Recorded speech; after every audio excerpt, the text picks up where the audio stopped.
Hello students. So let us start today from the book Moments of class 9's English literature portion, the very famous chapter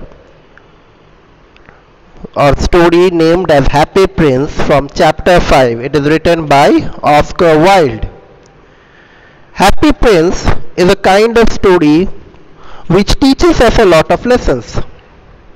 Now what type of lessons does Happy Prince teaches us? Happy Prince teaches us the art of managing a state. Now what is the art of managing a state? When I say this, it is a kind of way the ruler is supposed to rule. How the kingdom will be? Will the kingdom flourish, or there will be a kingdom where only few rich people will be able to enjoy some happiness in life and all the other people will go on suffering? Is the happiness that the other people are getting are the cost coming from the cost of the poor people suffering? If this is going on, then that state is not a happy state. The initial story of the prince was that when the prince was alive, let me tell you this story at the beginning. When the prince was actually alive at that time, the prince was only kept within the four walls of the entire palace. And in the palace, each and every sort of comfort was given to the prince. Now, since the prince got each and every sort of comfort, whatever he wants, whatever he wants to go, whatever he wants to eat, and nobody ever else tried to make the prince unhappy. So through the entire lifetime, that was the king's order, that never make my prince unhappy. So the prince was always in a happy state, and but the prince died at a premature age, and that's why the king was too much grieved by this, and that's why when the prince died, the king actually built up a statue made up of gold. Now this statue made up of gold had somehow the soul of the prince within it. And when the soul of the prince was inside the statue, then the statue was actually alive, though other people cannot understand, and the prince now can see the unhappiness in the entire place. And the prince decides to solve this problem one by one. The story also teaches us the value. What value you have? What is the meaning of the value? The meaning of the value is only visible when you have wealth with you. If you don't have wealth with you, you are valueless. This lesson we will also get to learn in this story. So let us start the story. So it is written by the famous writer called Oscar Wilde. Now let us know something about the author, Oscar Wilde. So this is Oscar Wilde, and Oscar Finnegan O'Flaherty Wells Wilde was born on 16th October 1854 and died on 30 November 1900. He was an Irish poet and playwright. After writing in different forms throughout 1880s, he became one of the most popular playwrights in London. In the early 1890s, he is best remembered for his epigrams and plays, his novel The Picture of Dorian Gray, and the circumstances of his criminal conviction for gross indecency for consensual homosexual acts in one of the first celebrated trials, imprisonment and early death from meningitis at the age of 46. So this was about the life. So let us get introduced with the lesson. So Happy Prince introduction to the lesson goes as, this story is about a prince. When the prince was alive, he was very happy. After his death, a big statue of his was erected on a pedestal. From there, the statue of the prince could see the entire city, and at that time he saw the miseries of the people. He saw the poor people, the homeless, their hunger, their starvation and everything. The prince was sad to see all this misery, sadness of the people. So in this chapter we will study the story of this prince. And let me tell you very frankly that this story of Happy Prince has been adapted several times. So the thing that you are going to read in book is actually remodeled a little bit. So the editors of this book actually remodel this story. It is not exactly same word to word, line by line, the original story. Okay. So let us quickly go towards the story.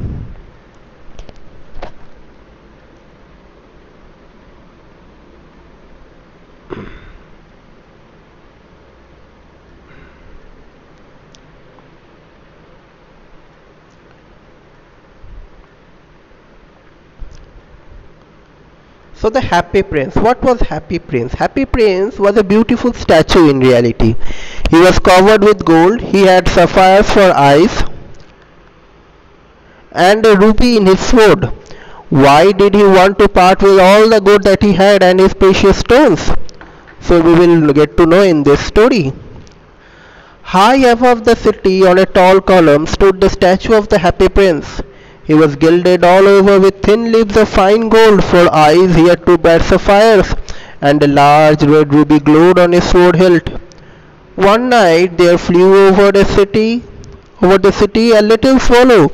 His friends had gone away to Egypt 6 weeks before, but he had stayed behind, and then he decided to go to Egypt too. So there in a tall column there was a statue of the Happy Prince, and he was covered in gold, thin leaves of fine gold actually.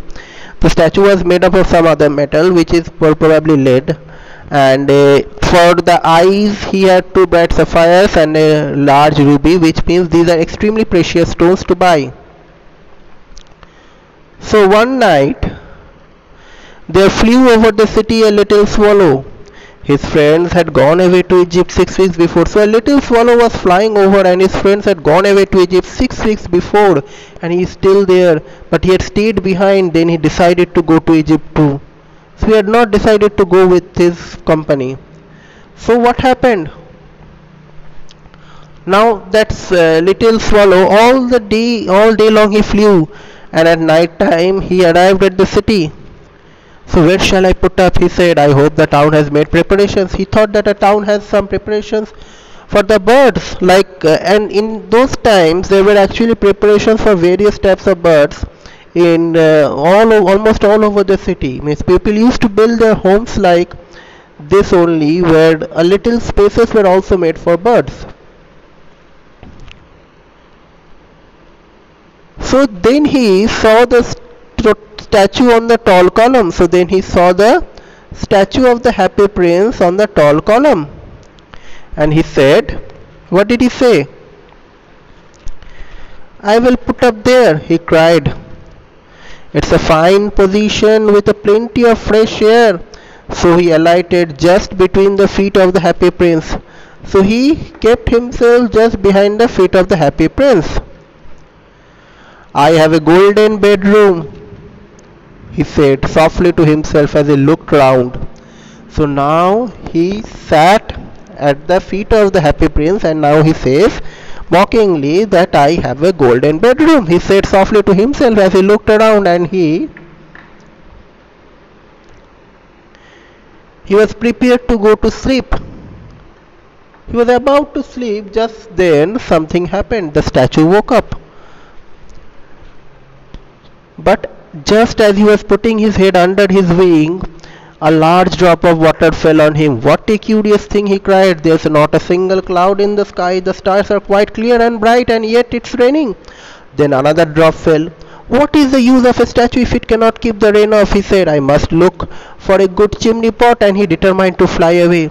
But before he had opened his wings, the third drop fell, and he looked up and saw, what did he see? So constantly as he was sleeping, drops of water was falling on his body, and he thought that what type of statue it is? If it is raining, and if it can't protect me from rain.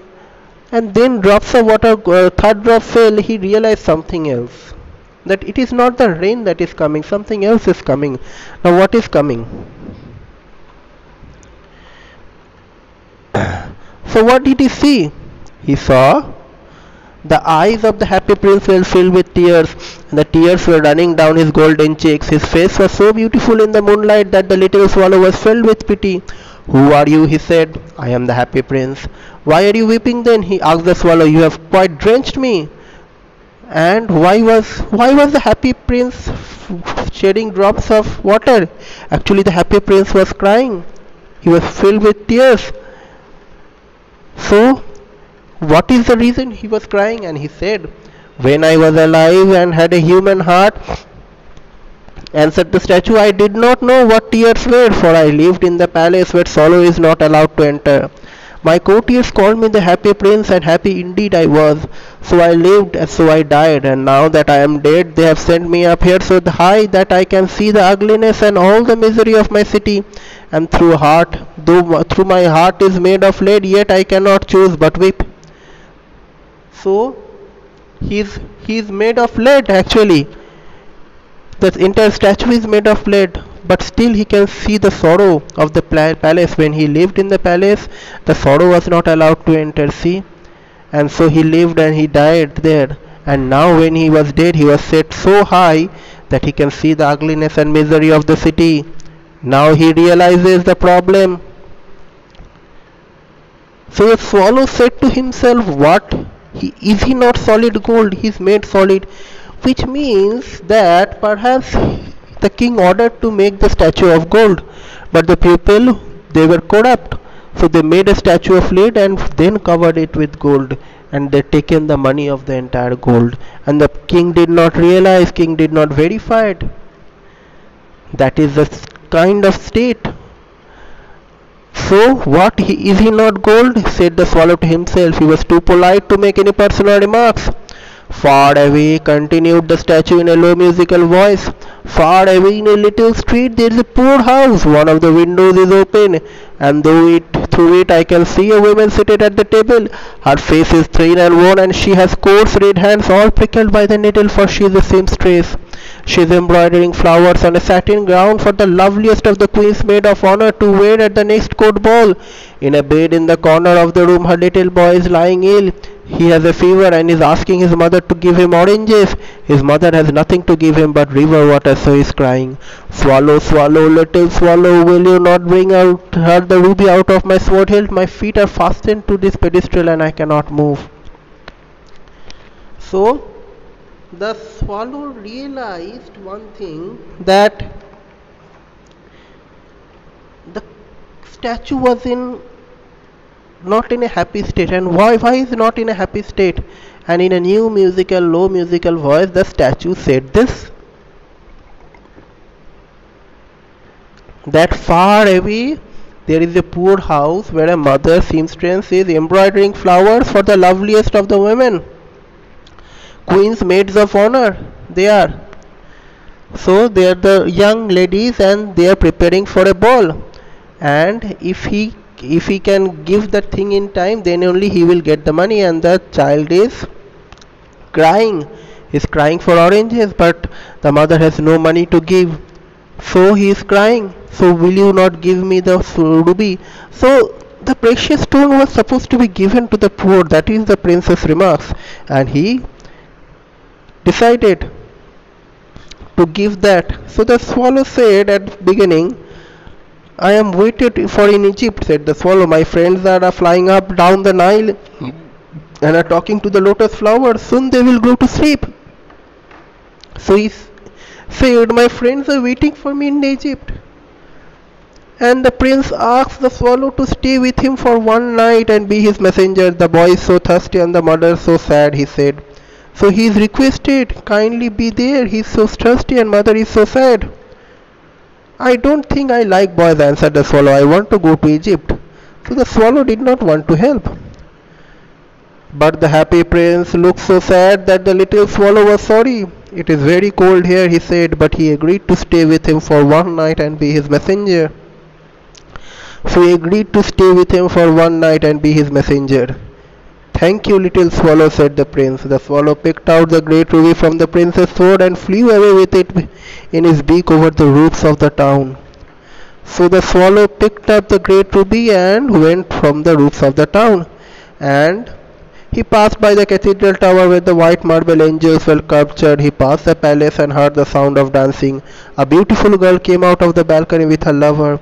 I hope my dress will be ready in time of the state ball, she said. So this was the beautiful lady who came with her lover. I have ordered flowers to be embroidered on it, but the seamstress are so lazy. So the seamstress are not so lazy. The seamstress child is ill. They have nothing to eat. He passed over the river and saw the lanterns hanging on the mast of the high ships. At last he came to the poor woman's house and looked in. The boy was tossing feverishly on his bed and the mother had fallen asleep. She was so tired he hoped and laid the great ruby on the table beside the woman's thimble. Then he flew gently round the bed, fanning the boy's forehead with his wings. How cool I feel, said the boy. I must be getting better. And he sank into a delicious slumber. So he kept the ruby beside. Then the swallow flew back the happy prince and told him what he had done. It is curious, he remarked, but I feel quite warm now, although it is so cold. I feel so warm, though it is so cold here. So, why is he feeling warm? This is because you have done a good action, said the prince. And the little swallow began to think and then fell asleep. Thinking always made him sleepy. And when the day broke, he flew down the river and had a bath. Tonight I go to Egypt, said the swallow. And he was in. So tonight he will go to the Egypt, and he was in high spirits and prospect. So he was in high spirits. Okay.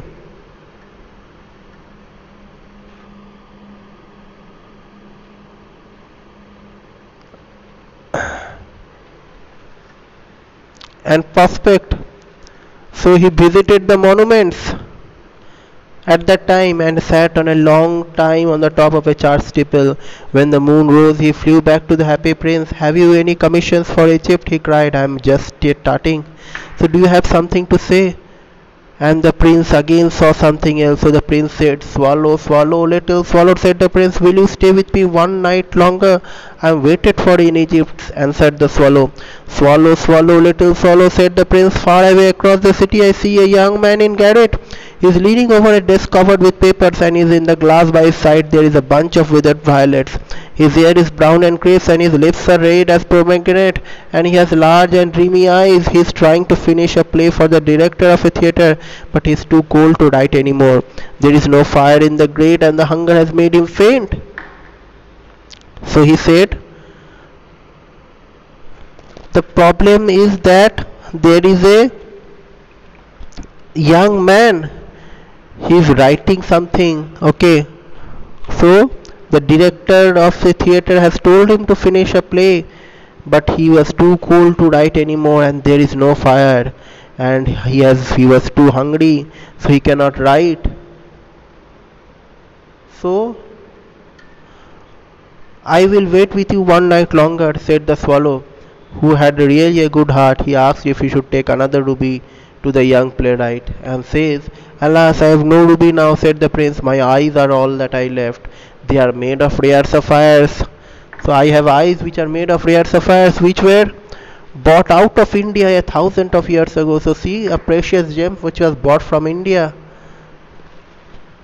So he ordered the swallow to pluck out one of them and take it to the playwright. He will sell it to the jeweler and buy firewood and finish his play, he said. So dear prince, said the swallow, I cannot do that, and he began to weep. Swallow, swallow, little swallow, said the prince, do as I command you. So now the prince is commanding. So the swallow plucked out the prince's eye and flew away to the young man's garret. It was easy enough to get in, as there was a hole in the roof. Means the roof was also not well mended. Though he darted, he came to room. Through this he darted and he came into the room. The young man had his head buried in his hand, so he did not hear the flutter of the bird's wings. And when he looked up, he found the beautiful sapphire lying on the withered violets. So that man thought, I began to be appreciated, he cried. This is from some great admirer. Now I can finish my play, and he quite looked happy. So that thing he was in inspiration. So the next day the swallow flew down the harbour. He sat on the mast of a large vessel and watched the sailors working. I am going to Egypt, cried the swallow, but nobody minded, and when the moon rose back he flew to the happy prince. I have come to bid you goodbye, he cried, and the prince again wants to do some work for him. So he said, Swallow, swallow, little swallow, said the prince, will you not stay me with one night longer?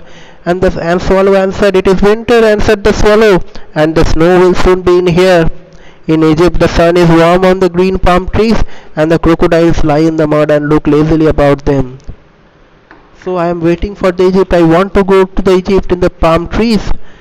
So the prince says, in the square below, said the happy prince, there stands a little match girl who is selling matches. She has her matches fall in the gutter and they are all spoiled. So none of the matches will glow now. Her father will beat her if she does not bring home some money, and she is crying. She has no shoes or stockings actually, and her little head is bare. Pluck out my another eye and give it to her, and her father will not beat her. This is what he wanted. So the swallow said, I will stay with you one night longer, said the swallow, but I cannot pluck you out other eye. You would be quite blind then. And the swallow prince said, Swallow, swallow, little swallow, said the prince, do as I command you. And so he plucked out the princess' other eye, and he darted down with it. He swooped past the magic girl and slipped the jewel into the palm of her hand. What a lovely bit of glass, cried the little girl, and she ran home laughing. Then the swallow came back to the prince. You are blind now, he said, so I will stay with you always. I will not go to Egypt with my friends. I will stay with you always. And the prince said, no, little swallow, said the poor prince, you must go away to the Egypt. So why is he poor? He is poor because he has no rubies and sapphires left. And all the next day he sat on the prince's shoulder and told him stories what he had seen in strange hands. Dear little swallow, said the prince, you tell me of marvelous things, but more marvelous than anything is the suffering of men and women. So the prince says that more marvelous is the suffering of men and women. There is no misery so great as misery. So there is no mystery so great as misery. Fly over my city, little swallow, and tell me what you see there. So the swallow flew over the great city and saw the rich making merry in their beautiful houses while the beggars were sitting at their gates. He flew into dark lanes and saw the white faces of starving children looking out listlessly at the black streets. Under the archway of a bridge, two little boys were lying in each other's arms to try and keep themselves warm. How hungry we are, they said. You must not lie here, shouted the watchman, and they wandered about to the rain. So there were beggars sitting at the gates, and he flew into dark lanes, and they were starving children. And the children said, how hungry we are, and the watchman said, you should not be lying here, and they wandered in the rain. Then he flew and told the prince what he had seen. And the prince said, I am covered with fine gold, said the prince. You must take it off leaf by leaf and give it to the poor. The living always think that gold can make them happy. So the living people always think that gold can make them happy.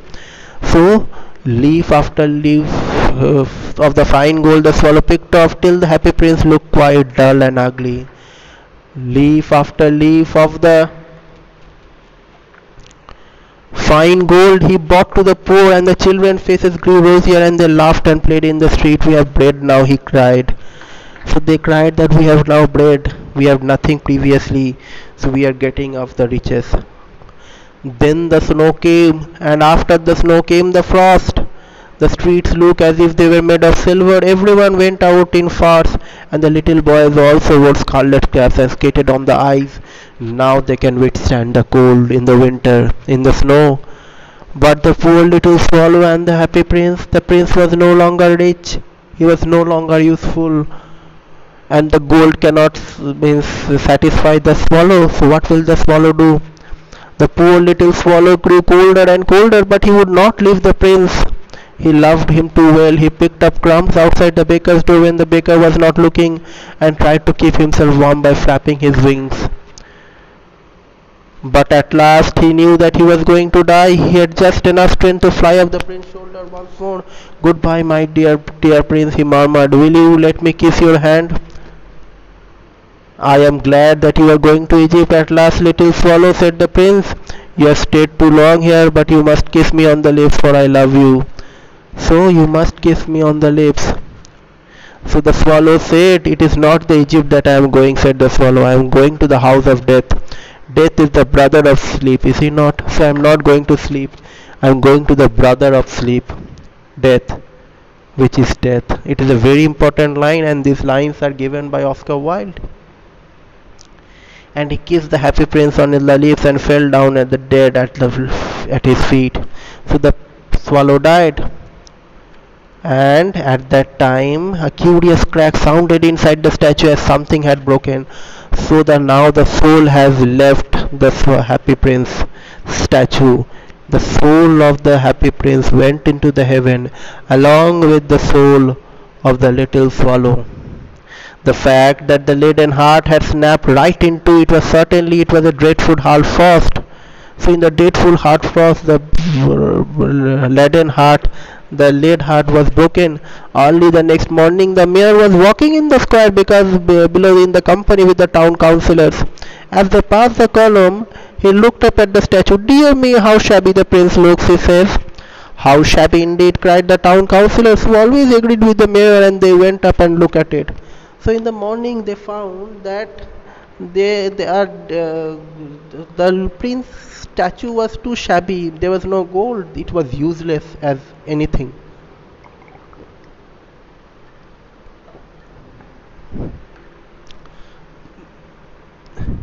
So now the princess real worth. What is the worth?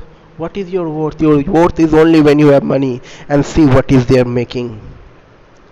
What comments they are making. The ruby has fallen out of his sword, his eyes are gone, and he is no longer golden, no longer, said the mayor. In fact, he is little better than a beggar. He is little better than a beggar. He is a beggar now. He is useless. So the town councillors also said, little better than a beggar, said the town councillors. And here is actually a dead bird at his feet, continued the mayor. So there is a dead bird. My goodness, so dirty thing. Useless things. Who are useless? The dead bird, the prince. At least the mayor and the councillors are supposed to give the wealth to the poor. They are not doing, and they did it. The swallow did it. The thing that is useless, they did help the kingdom. We must really issue a proclamation that birds are not to be allowed to die here. So they are thinking of a proclamation order that birds are not allowed to die here, and the town clerk made a note of the suggestion. So the clerk made a note of the suggestion. Okay, it's okay. And so they pulled that statue of the happy prince, as he is no longer beautiful, he is no longer useful, said the art professor of the university. So the art professor of the university also said, because he is not made of gold, so he is not useful. To the art professor also the gold value than the art. The princess art, the statue of the happy prince was itself an art, even if it was made of lead. If it was made of stone, it also had a value of art. But the art professor does not know this. So then they melted the statue in a furnace. What a strange thing, said the overseer of the workmen at the foundry. This broken lead heart will not melt in the furnace. We must throw it away. So the lead heart will not melt in the furnace. So they threw in a dust of heap where the dead swallow was also lying. So the heart of the statue cannot be melted. So it remained in the dust heap where the dead swallow was also lying. And in the heavens something else was happening. This was earth where people did not understand the value of real things. Bring me the two most precious things in the city, said God to one of his angels, and the angel brought him the leaden heart and the dead bird. So these were the most precious things in the city, which was means thrown in the heap, dust heap. You have rightly chosen, said God. So God said that you have rightly chosen, said God, for in my garden of paradise this little bird shall sing forever, and in my city of gold the happy prince shall praise me. So in my city of gold the happy prince will praise me, and and this bird will always sing in my garden. This is the garden of heaven. I am with them. Perhaps the human beings are not them. So this is a very beautiful story written by Oscar Wilde. So now quickly let us move on to the summary of this story. So the summary of the Happy Prince goes as,